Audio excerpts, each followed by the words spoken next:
a treat today, painting in the footsteps of Group of 7 painter Tom Thomson at Bruce Mines, Ontario.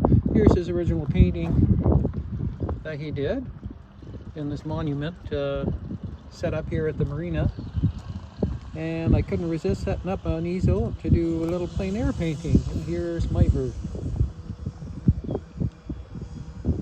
I think it's important not to overdo paintings like this or overpaint it.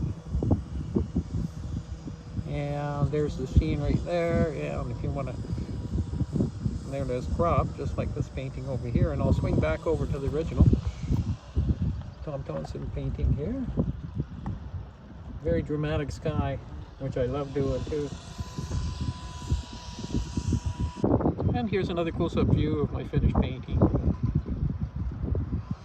Please like and subscribe. We'll see you next time. Bye for now.